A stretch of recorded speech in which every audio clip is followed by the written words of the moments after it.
Good morning and welcome to the Standing Advisory Council for Religious Education. Before the meeting starts, it's with great sadness that I announce that former cooperative member Dr. Graham McFarlane passed away during the summer. He will be missed by many people and our thoughts are with his family and friends. Can I ask all members to join me in a minute's silence, please?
Thank you very much. As today's meeting is not incorporate, can I ask for nominations for a chair for just today's meeting, please? Is there anyone there willing to be chair for today? If I don't have any nominations, could I ask one of the councillors to do it for me, please, for today's meeting? Yeah, I'll do it for you if you want. Thank you, Councillor Boot. In that case, I will declare that you are chair for this meeting and this meeting only. And once we have a quorum, we will do voting for a chair for the ensuing year. I will pass over to probably myself because a lot of the items are not being shared with you. But as I say, we won't be able to elect a chair or a vice chair, so we'll move on to apologies. We've had apologies today from Becky Lovesley, Brian Green, Sarah Bush, Ryan Parker, Rachel Gleeson and Chris Stam. Does anyone know of any other apologies? Rachel's here, so. Sorry, I am present. Apologies. I'm here. I can't get my camera on. I've got a new laptop and it's not working, so apologies for not being on camera. Ben Rowland is also a member of SACRE. He's currently joined the teaching staff here at Bedford Modern, so there's two of us here, so unfortunately we couldn't both get off teaching, so apologies from Ben Rowland as well. No problem, thank you. Sorry, I don't know why I had you down as apologies. That's okay. Didn't pick that one up. Okay, moving on to minutes from the last meeting. Are you all right to go through that with Councillor Abood? We can only agree them, we can't resolve them, so if you'd like to move on that one for me, please. Yeah, everyone happy with the minutes of the previous meeting? Yeah, I second that. Yeah, I've read them. Yeah. Lovely, thank you. So moving on to update from RE Today. So to receive an update from the RE Today representative.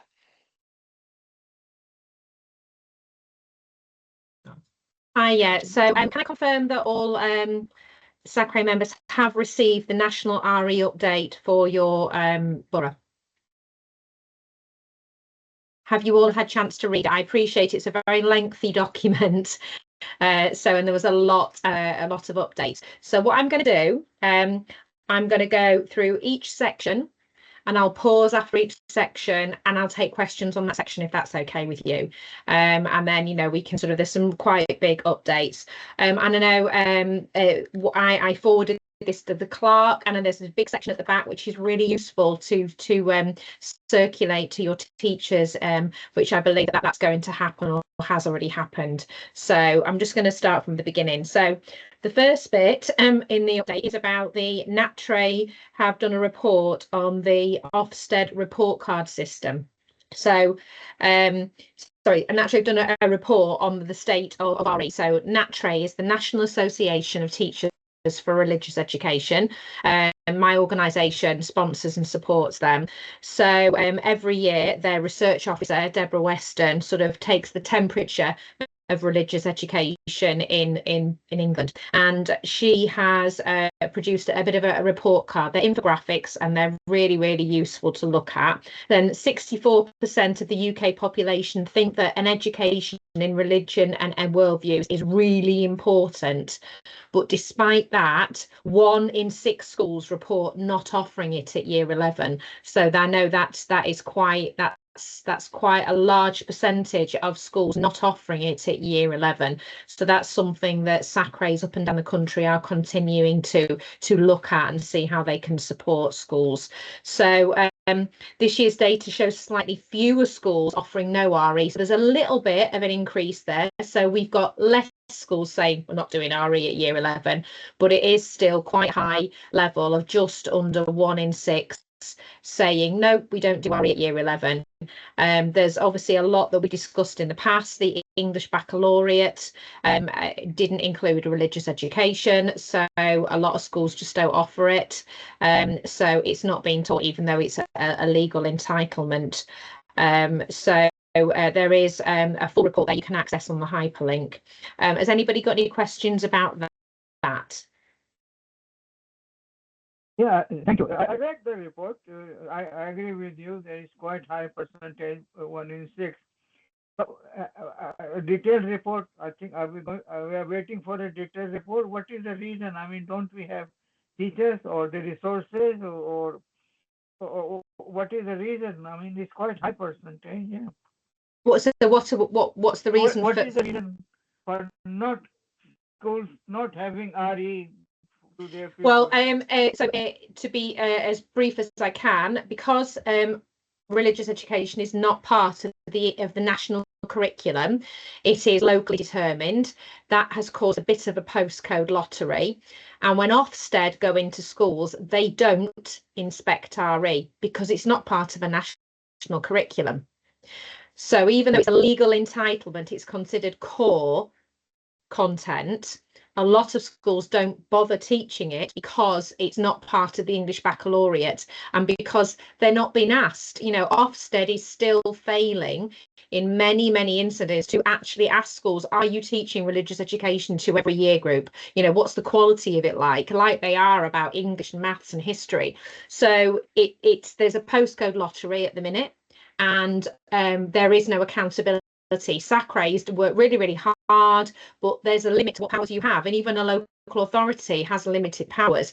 A lot of multi-academy trusts haven't had to follow the national curriculum up to now, and many of them don't provide RE. Now, with the curriculum assessment review, that may change. If RE becomes part of the national curriculum, we know that all schools will have to teach the national curriculum. So it's a bit of a postcode lottery, but it's also, there's no accountability. And I think, you know, there needs to be a bit of a change. And local authorities can, and SACREs can work together to work with secondaries and say, look, you know, are you offering it? What are the barriers? How can we help? But it is very much a supportive role. We have no powers as you know, local authorities and SACREs have no powers to enforce that. Ofsted sometimes ask the question, and there have been a few schools where they've had a negative Ofsted outcome, and one of the main reasons has been because they haven't been giving RE to all pupils. But unfortunately, not all Ofsted teams ask that. I do know schools in Lincolnshire, where I live, where their schools got good outcomes, yet they weren't delivering legal requirement. So you could say that maybe there needs to be some consistency in how schools are monitored. But that's, in a nutshell, probably the reason. Yeah, because I remember in Bedford, through SACRE, we used to have team, or we still have, who go from school to school, and during sort of the inspection, they do ask about RE, and it was marked yes or no. Of course, I agree with you, it's not part of the curriculum. The other thing is, if they're sort of resources, can all the people, can we not give them some sort of a RE online to everyone?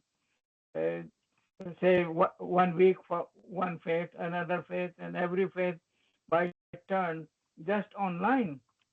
You'd have to have somebody to deliver it, and then whether you'd get pupils wanting to do it is another matter.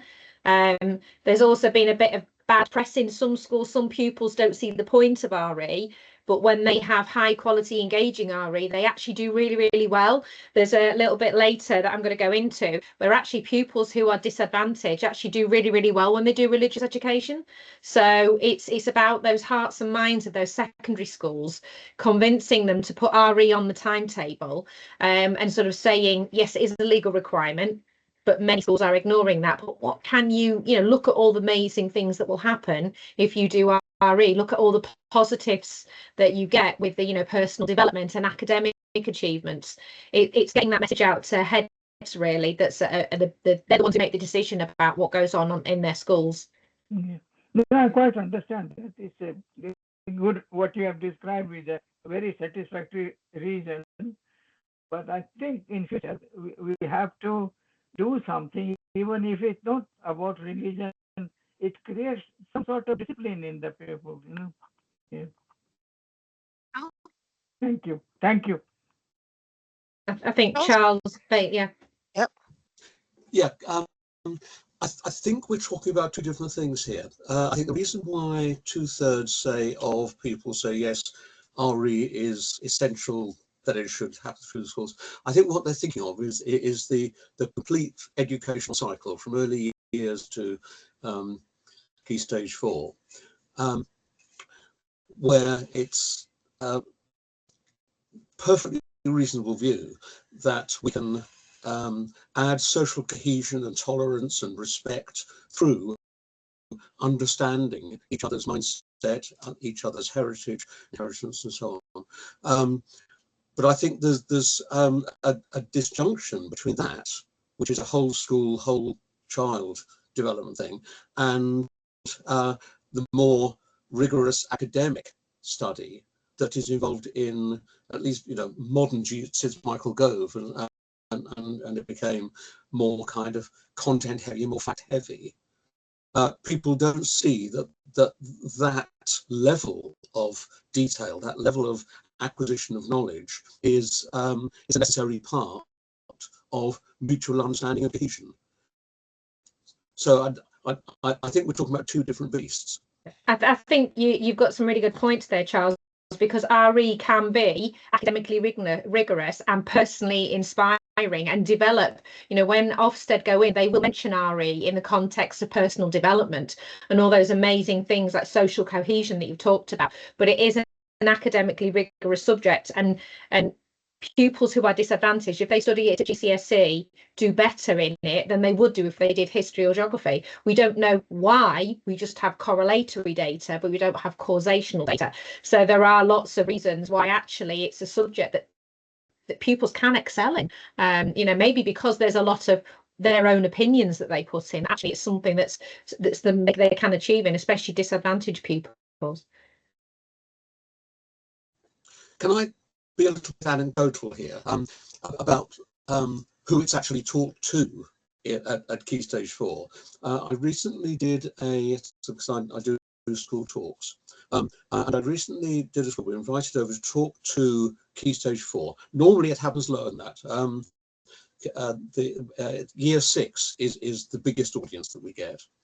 But this was a secondary school, and it was the Key Stage 4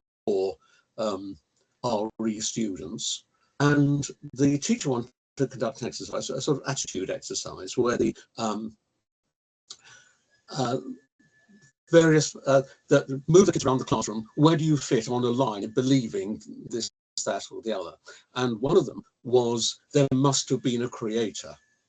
Now, normally when we pose that sort of question to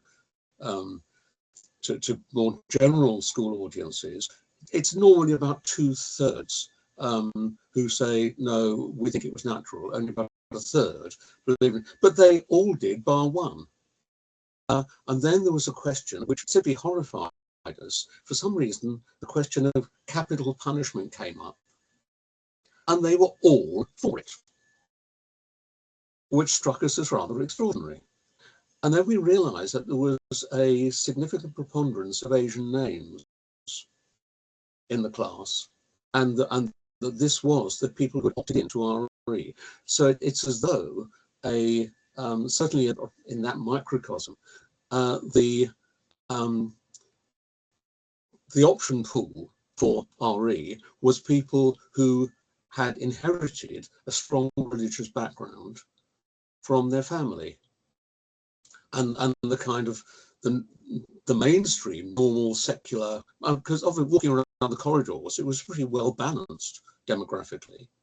It was just in this particular context the Asian names clustered, and that they had these what we would think of in broadly speaking modern secular British society as rather surprising, if not alarming. So I think when we talk about purely anecdotal, but if we talk about the cross-section of students, the selection of students who do RE, it is not a kind of random mix from all the demographic backgrounds that we have available. It's quite a specific group of people who go for it.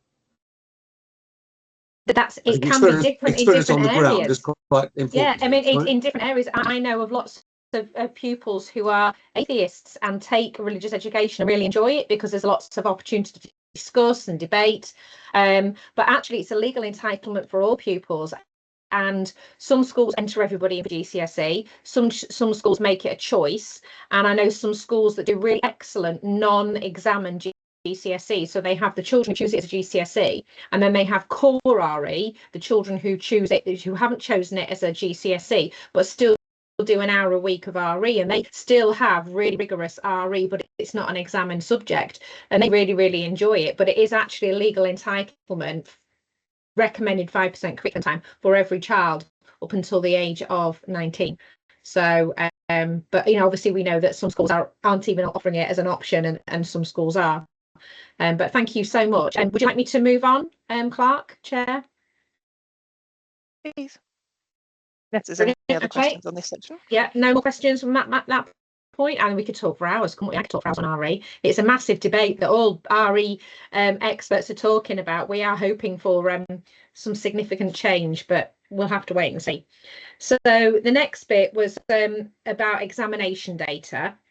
So there is actually a link that sort of gives you a breakdown of it, but we have got a lot of data to go through there. Some of the headlines for the data are that girls tend to do really, really well in GCSE RE. They tend to do really, really well. And we have still got a lot of pupils sort of achieving really high grades there. Does anybody have any questions about that data set that you've been given? I know it's quite a lot of data there. There is a summary that should be in the link there. If you can't find it, I can send it separately. But it does show that girls significantly outperform boys in RS. In England, 37.4% of girls achieved grade 7 old style A+ compared to 24.9% of boys, and the gender gap is wider than in any other humanity, so girls tend to do really well in the subject. Any other questions about that data? They also outnumbered them. Girls outnumber boys by about 2.5 to 1. Yeah, which is shocking. Might be significant. Yeah, a lot of girls tend to like to take RS, RE. So there's an information there about SACRE training. I do believe you are SACRE members, aren't you? Mm. I do urge you to SACRE is fantastic. I use it as an advisor all the time. I really urge every SACRE member to check it out. There's lots of information there, little bits of training. And if you are an SACRE member, there's quite a lot of training there. There's some regional in conversation events throughout November. I would definitely urge you to look at the date for the ones for your area and sign up. It's an opportunity for chairs, SACRE members, anybody involved to get together and chat with other SACREs in your area about difficulties, about things that you've done that's really well, about ways of working together. It's been a really, really popular event, and it's definitely worth you attending that. And there's some training in January for chairs and vice chairs. So, hopefully you'll have a chair and a vice chair by then. They might want to consider sort of attending that. But there's all sorts of information, you know, if you are new to SACRE, there's all sorts of guidance there. They've got, so the next, any questions about SACRE training or the website? I'd never heard of the new Oak curriculum. It's obviously slipped under my radar. It's obviously a big thing. Well, it is and it isn't. It's so during COVID, during lockdown, the government, it's a government thing. The government did some online lessons. I used a few to cover for, you know, virtual learning, and it's sort of increasing its offer. I've used them to cover lessons and things like that, but it is there, it's free. We don't know what the future of it's going to be, but it's something that some schools tend to sometimes use for cover lessons, or they use for home learning, or they dip into and out of, and it's worth you checking it out. It is free. Who was the Secretary of State that introduced it? I'm not sure. I think it's been around for since pre-COVID. Yes, 3 or 4 years from the sound of it. Yeah. It definitely. I became aware of it. I became aware of it during COVID, and I definitely used it then when I was doing sort of hybrid learning. But yeah, but yeah, I would urge you to check out the SACRE website. It's absolutely fantastic. It really is. And if ever you've got a question that you can't find the answer to on there, you can email them and somebody will get back to you. I had a question from a SACRE where they wanted to know whether they could have an independent school teacher as a teacher rep, and I thought, well, actually, I wasn't 100% certain myself because it was quite a niche question. I emailed them within a week. I got an answer, so they are superb. I would definitely recommend them.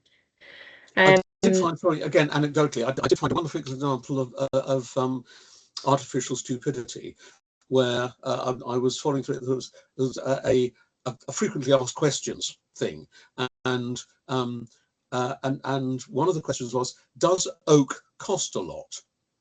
Now, if you get the context right, the answer is no. It's absolutely free to use. No, oak is very expensive because it's hard to work and requires specialist tools and understanding about how to. I don't always get the context exactly right. And it's as AI response. AI is a funny beast. It's useful, but it's a tool rather than something that replaces things. So the next bit is about the school census data. So Deborah Weston, who is the research officer, analysed the school census data, the workforce data. So we've discussed yours. So what happens is schools have to say the percentage of their timetable they are spending on each subject. And they also give information about how many pupils enroll, how many free school meals, how many, are pupil premium. It basically helps the government set their funding. The data manager does it. And sometimes when they just won't fill the bit in about how much time is spent on RE because it's voluntary. And sometimes they won't really understand it because it's called RS and they think, well, that's not RE. So it's a useful tool. So this is an analysis of the school workforce data for 2023 to 2024. I'll be getting yours for the year we just had. Soon. NatTrade's research officer sends it out, so we could maybe look at that in, that could be looked at in the spring term. So NatTrade have gone over this. We still have, some data about there's been, slightly less schools offering 0 hours in year 11, which we've talked about. And the fact that, it is interesting data, but SACREs might need to verify the levels of provision in schools by another method. So it is useful data. It's a tool. It's a bit of a line of inquiry, but just because a school doesn't appear on that grid, or just because it appears that a school's not doing any RE, it could be because the data's not being put in correctly by the data manager just because of a misunderstanding. So it's always recommended that it's taken with a pinch of salt, and that SACREs might choose to email those schools themselves and say, could you let us know how much time is offered to RE in each year group in your school, and then you can, you've got accurate data then. So has anybody got any questions on that? Okay, so there's some information there on YouGov data on belief in God. There's a report that you can access. Any questions on that section? Something that I would urge you all to sign I up found for. that very interesting. Sorry, what was that? I found that very interesting. Yeah, it is. My It is really network is interesting. rubbish at the moment. Because the normal gradients that you expect just don't seem to exist, like the age gradient, where normally you think the younger you are, the less likely you are to believe. Somehow it doesn't do that. It's the 18 to 24s are the most religious or the most believing, most credulous, whereas the and then it's pretty standard across the age bands. And that's in conflict with just about every other statistic I've ever seen. There has been something called, I think it's called a quiet revolution. I think it was Pew's research, something on how young people are turning to churches or becoming more spiritually aware. So not necessarily going to church, but, you know, becoming, you know, thinking about their place in the world and thinking about, you know, is there a higher power or not, and actually having those discussions. So, but it is interesting. It's something that's, you know, I enjoy reading that. Something I'd urge you all to sign up for is the Religious Media Centre update. So the Religious Media Centre is an impartial and independent organisation aiming to increase understanding of anything to do with religion. And I sign up to it, and you can either sign up for a daily email or a weekly email. And I just get a little email in my inbox, and it gives me the headlines of, you know, anything in the news around the world to do with religion. And I just, you know, and I'll maybe read the summary and then might think, oh, I want to dive a bit deeper there, and I'll actually click on the link and it'll take me to the full newspaper report. I because I'm an RA advisor, I get the daily email update, but you may choose to get the weekly one. It's brilliant, and it really does keep you abreast of just what's going on in terms of religion globally. And then takes you to other places, and it's free. And it's also got 130 fact sheets, ideal for subject knowledge for SACRE members and teachers, and it's free, which we like. Does anybody use Religious Media Centre updates at the minute? I would urge you to. They're absolutely brilliant. So we've got some analysis there of the 2021 census data for the Muslim Council of Britain, reveals a really complex picture of British Muslim identity that's more complex than assumed. So far from a single uniform group, British Muslims reflect a range of ethnic backgrounds and cultural histories. So there's a report there, and I know a resource that my organisation RE Today has written with some funding called Understanding Muslims, Understanding Islam, is about understanding what it means to be a Muslim and what it means to be a British Muslim. And we interviewed over 40 Muslims from all sorts of ethnic backgrounds, all sorts of ages, and it really does show that diverse picture of what it means to be a British Muslim. And you know, we are really trying to encourage teachers to not teach one size fits all. We encourage that with any faith, not to say this is a Christian, they all do this, this is a Jew, they all do this, but it really does show the diversity of the Muslim community. And actually it's really important that teachers do represent that in the classroom when they are teaching about Muslim beliefs and Muslim practice. Any questions about that? So the next bit is useful for you, but also for the classroom. So there's a little bit of information there about Ofsted's new framework. So we're getting a new system. Ofsted are doing a sort of a new report card system when they actually do reporting, and there's a few little bits of change of language, and it's subtle, but it's things like it mentions that RE is for all pupils, including SEND and disadvantaged. I know a number of questions that we're having at the minute as an organisation is where schools are saying, oh, SEND pupils don't need to have RE, or they can't understand it, or it's too complicated. So it definitely is something that's, you know, hopefully increasing the strength and position of religious education as part of the core curriculum. It certainly places it firmly in the basic curriculum, talks about entitlement for every pupil, reframing personal development and well-being with explicit references to faith and beliefs and British values. There's a clear emphasis on inclusion and protected characteristics. There's explicit recognition of prejudice-motivated bullying, including on the grounds of religion or belief. And it's also expectations to track participation, so all pupils, including those with SEND, access RE and related opportunities. So there's a report you can access which just highlights those changes in red, which will be interesting when the new framework is rolled out in November. Any questions about that? Okay. There's some information there on Interfaith Week. I don't know whether that's going to be marked with your SACRE or in your area, but there's some different links there for you to follow, and there are some resources there for free for schools, and the theme is celebrating diversity and unity. I don't know whether any of the members of SACRE have been asked to go into schools for that week or not, but it's something that is being marked up and down the country. The next bit is about RE Hubs. RE Hubs is an absolutely wonderful resource for teachers, and there's some free training for any teachers offer it leading local groups.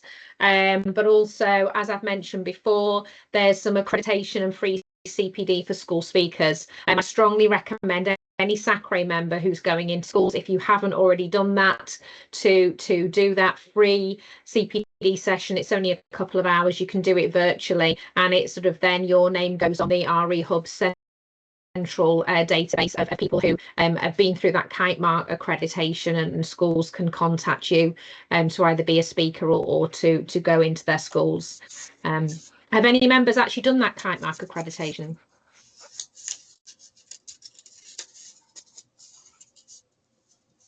It's definitely worth doing. If you are somebody who goes into schools or speaks to schools, it's definitely worth doing.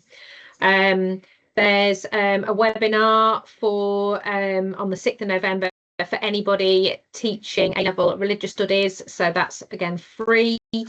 And there's some information there about some NATRE affiliated groups. So there's the A-level one. There is a Facebook virtual group for SEND RE teachers, so that is the contact details there. There's also a CPD session for anybody who leads RE in a multi-academy trust. That's in October. And there's some details about a GCSE group run by Matt Pitcher, a colleague of mine, and that's free, and he's going to be doing a session after half term. It's just some really good high quality networking opportunities for your teachers in your local area, who they can reach out and get that support. Any questions about any of those? Okay, next bit is about Farmington scholarships. So that's something worth promoting to your teachers, that teachers can get up to 30 days out of the classroom paid, and they get a mentor, and they can do a project linked to religious education, and it is a scholarship, and it's something that's worth doing. I did one and it's absolutely wonderful, so it's worth directing teachers towards that. And then there's Master's Scholarship. Obviously that's the 10th of October that expires, so but this information is sent out so teachers could apply. So again, it's some funding, paying up to £4,000 towards somebody's master's degree.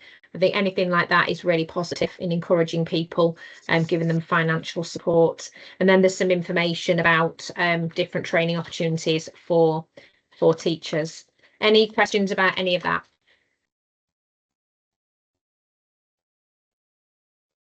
Okay, brilliant. Thank you. I told you it was a bit of a meaty document, but there's a lot to come. Hopefully by the next time we meet, we'll be able to talk about Ofsted and how it's been implemented, and the curriculum and assessment review, and what the outcomes are, and any timeframes. Great, thank you, Julie. That's really helpful. Meaty document, but plenty in there and worth sharing. Lovely. So moving on to agenda item number 6, SACRE workshop. To receive a verbal update from the workshop 1st of October. Is that something we can do, Chanel? Yep. I think that's me. But you don't. Oh, sorry, Vicky, on my screen. Yep, over to you then. Well, me and Julie actually. So last week we held our first RE workshop for this new sort of group that we're doing. We had 16 different primary schools attend. It was really, really positive and really, really successful. Moving forward, we've already got our next date in place. So the idea that Julie came up with was sort of high impact, low cost resources open to all our schools in Bedford Borough to aid the teaching of RE and to really make it come alive. And all the schools were on board. They all want to support this. So the next meeting, we're coming up with questionnaires for people of different faiths and religions, and then who's going to be asking who, sort of scenario, and then collating all that information and making sort of case studies. Julie, do you want to add any more to that? No, it's just that the teachers were really fantastic. Vicky's been absolutely amazing. You know, we really feel that this is going to be minimal cost and high impact. And the idea is that each teacher contributes the amount of time that they can, and instead of everyone having to create lots of case studies for their school, they work together and they've identified some key themes like festivals or community, and they've looked at their syllabus and they've said, well, this is a common question for Key Stage 1, this is a common question for Year 3, 4, and then we're going to together craft some questions which will then be emailed out. I've created a covering letter and we've agreed that those responses will be sent back to Vicky. We've talked about confidentiality, how the covering letter explains that the resource will only be used in school. It will be hosted behind a password protected aspect of the local authority website, and that once they're created, they'll be in PDF form so that nobody can change them, because it's really important that anybody filling that in feels that their words aren't going to be messed around with, that whatever they say is an answer to a question, it isn't then edited to represent something that isn't actually what they meant, but it's something that's really going to solve that issue of presenting the diversity we talked about, lived faith, but schools would love to go to places of worship, would love to have speakers in. There aren't enough speakers to go into all the schools, and there aren't enough places of worship open, and even if they were, if you can't walk there, then you can't afford the bus, and it's a real challenge. But an easy way is to create case studies based on real people, and there are some nationally available ones, but what would be really lovely is to have some based on people in Bedford Borough, so actually you can make it less abstract, so they can think, yeah, I actually know that's that mosque, that's that's Amira, or that's Sam who's at actually that mosque, and they can find out what their faith means to them, or an aspect of their faith. We sort of really making sure it's done rigorously, and it's going to be a project that builds over time, and hopefully by the end of the year there'll be a great mix of high quality case studies that are hosted for teachers to access for free in Bedford Borough. And actually it's getting that engagement of community members. So anybody on SACRE, you may be getting an email with a questionnaire to fill in, because we are wanting to have as many authentic, accurate voices as possible from religious and non-religious worldviews and traditions. So your support and time is appreciated. It will only be sort of 4 or 5 questions. It will be in a Word format, and if you sort of take time to type those answers, if you've got any photographs you wanted to add, we can then use those to create some really vibrant case studies based on what people's experience of living a religious life or a non-religious life in Bedford Borough is. So that's the aim for the project, and Vicky and I are sort of working hard on making that happen, and I think it will. I think it's going to be a really positive thing for your teachers in your area. Can I ask, has this initiative got anything to do with what I proposed a year or so back, that as part of their oversight, part of our, I should say, oversight of the development of the over the 5-year cycle of the agreed syllabus, that we should have a system whereby SACRE members reviewed it along with practitioners what was actually happening to the syllabus on the ground, once it was deployed, how it was used, how successful it was, and so on, so that we, as the responsible authority, the SACRE, have some sort of steer on how we need to approach our task of the 5-yearly review. Does this initiative have anything to do with that proposal? Because I don't. We never got a written report or anything about what that was producing. Do you want me to answer that? Because I might be able to. If you would. I think that was the spark that started it. Obviously, the agreed syllabus as it stands is set in stone. It's you know, this process isn't reviewing the agreed syllabus because it's written, it's there. Teachers are using it for a 5-year period. When that 5-year period is up, you have the option to create an agreed syllabus conference to review your agreed syllabus. You may want to make changes, you know, but the syllabus as it stands is as it stands. It can't change. This group isn't to monitor how it's being used, but that's a really used byproduct, isn't it, Vicky? That actually engaging teachers is going to actually help us to find out how it's being used in the classroom, and actually this is helping teachers bring that agreed syllabus to life. It's helping them deliver your agreed syllabus in a meaningful way. So it's kind of like a working party of teachers creating resources to implement your agreed syllabus, which has been reviewed, has been agreed and voted through, and stands as it is. It's kind of a resource creating group, but it will give you that intelligence as to how it's being used, and hopefully the word will get out and it will enrich how that syllabus is used in the local area. Does that answer your question? Well, I was always rather sceptical about the idea of, as you say, setting something in stone for 5 years, and then all of a sudden, towards the end of year 5, thinking, oh, we ought to have a look at it. It only works effectively. That whole term what was it? The committee. The agreed syllabus conference. That's right. The conference. That's right. Makes it sound as if it's a one-off event. My feeling was that it worked much better if it was a standing arrangement over the period of deployment of the current syllabus, so that there was the review process was fed by perceptions gained over the lifetime of the previous one. So you've got a starting point rather than just a starting gun go review it.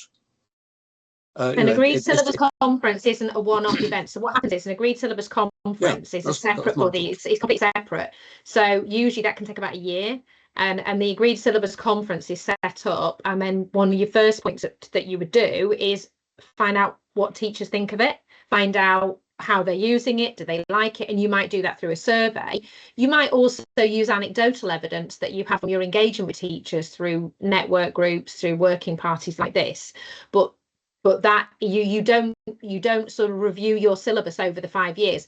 Maybe a year before it's due to expire, you establish your agreed syllabus conference, you sort of maybe send a survey out to your stakeholders to say, are you using it? What do you like about it? What would you change about it? You look at whether there's any updates needed, and then you spend that year doing that, and then you vote it in.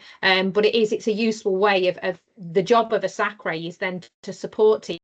Once the local authority approved that agreed syllabus and it's been voted on, and the local authority has put their rubber stamp on it, then that goes back to SACRE, and SACRE's job is then to support teachers for that 5-year period in implementing that agreed syllabus. So that's what this is. This is SACRE's job, to support teachers in delivering this agreed syllabus, which is, you have a limited budget, and it seemed like the most impactful way on a limited budget of supporting teachers. And it will give you, Charles, you're right, it's going to give you that anecdotal data across the life of the syllabus as to how teachers are coping with it, do they like it, what works, what doesn't. So you will take all that with you, but you would also need to do some kind of survey to stakeholders, just as you start your year and a half long progress, because it's quite it takes 12 to 18 months to review a syllabus, because there's so many hoops to jump through and it has to go through sort of different committees and things. But yeah, it's a useful process to do, and SACRE are doing a brilliant job of supporting teachers with this working party. I think it's going to be really successful. But who on SACRE is engaged in it? We weren't told, as far as I know, we weren't told about this meeting on the 1st.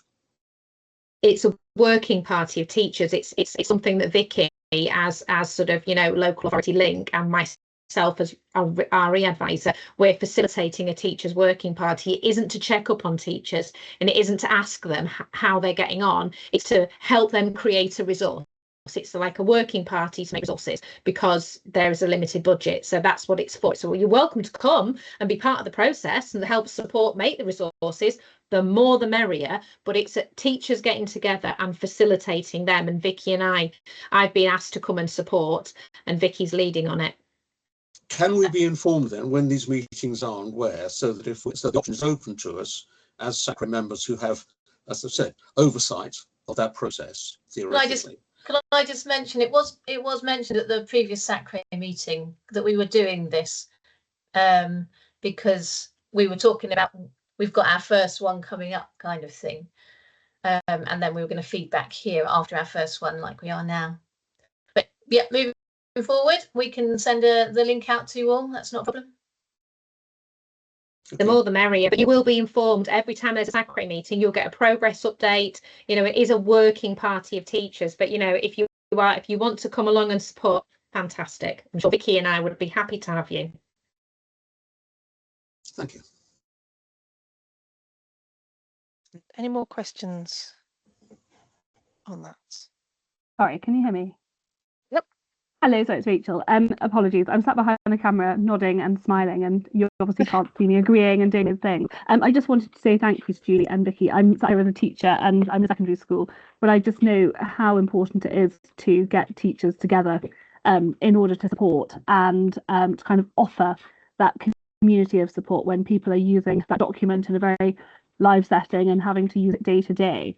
So I just wanted to thank them for their time on that, because I know that obviously giving up your time as teachers as well, and that practical side of classroom usage of a syllabus is always helpful to teachers. So thank you. Great, cool. Any other questions on particular item? Okay, so moving on to item number 7, which is the draft annual report. Is that you again, Vicky? Yes, it is. Chanel, was it sent out or? Yes, it was added to the agenda on Friday, so Fabulous. Okay. So available hopefully for members to look at. Sorry. brilliant. No, thanks, Chanel. I just wanted to double check that people had seen it. So the draft annual report obviously was sent out, as just mentioned. So within that, we've obviously got the introduction and the fact that Vicky Morale stepped down. That's the first bit. Then we've got the sort of about statutory responsibilities.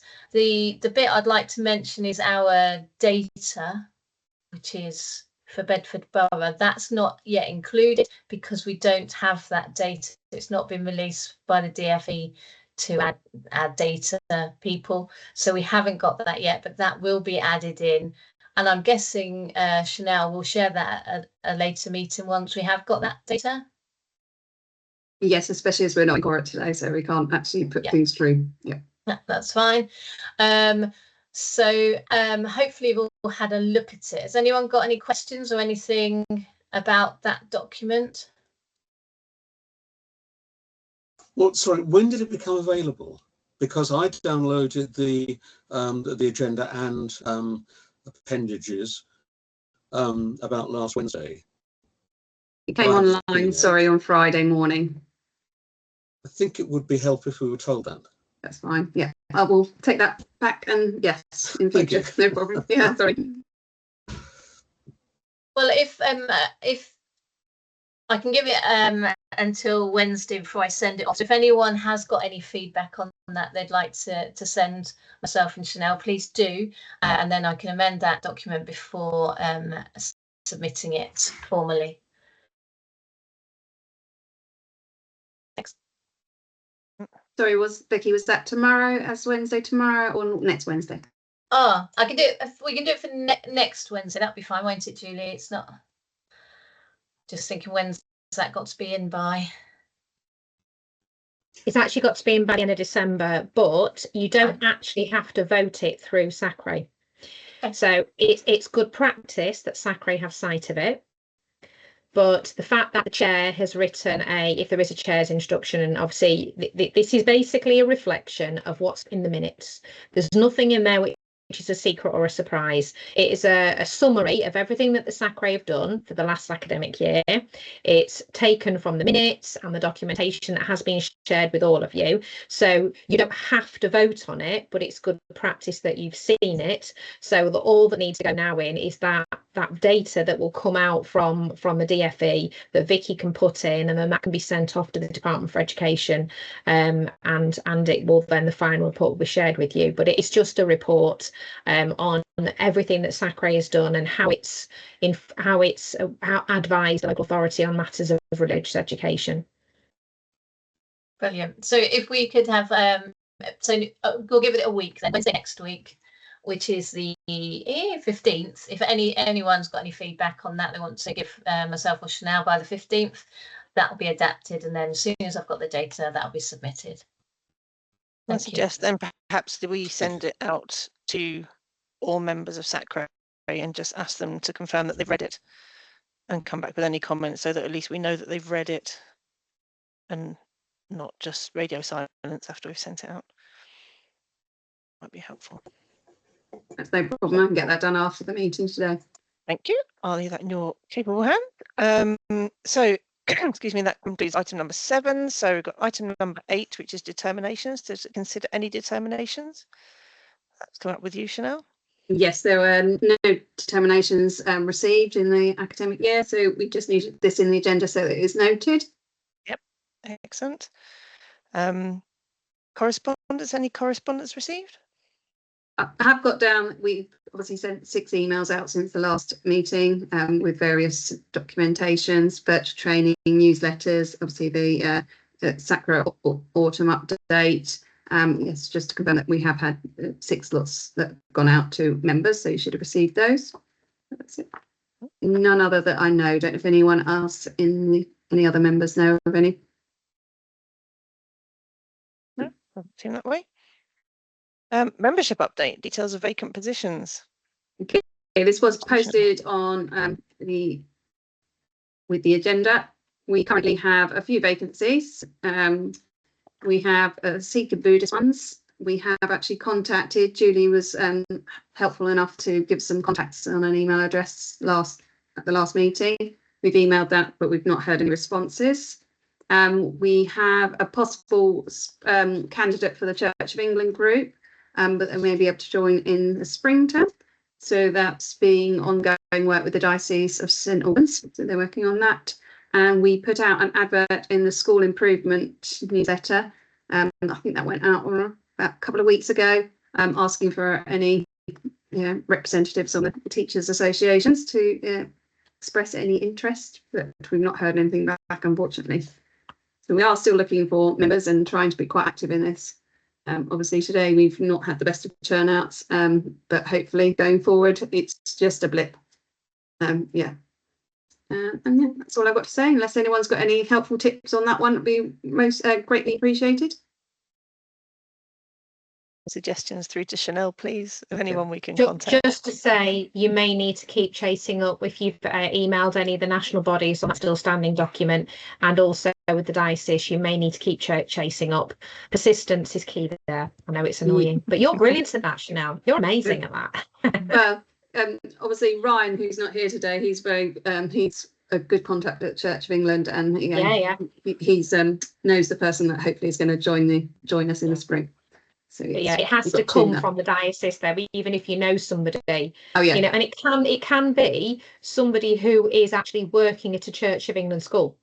Yeah. It doesn't have to be a member of clergy, but it has to be appointed, and they have to be put forward by the diocese. But you need more than a couple, really, because if ever you've got somebody off, then they like you know, just being quorate. But yeah, give me a shout if you need any more help with that. Yeah, and I think they're quite on top of it, thankfully. They seem to be. Last time I've had contact with them, but yes, unfortunately we haven't got it today. But yes, that's it on membership. I have got some contacts on the Diocesan Board of Education just in case That would be brilliant. That Thank you, Councillor Booth. needed. Yes. So Anything so- gratefully received. Yes.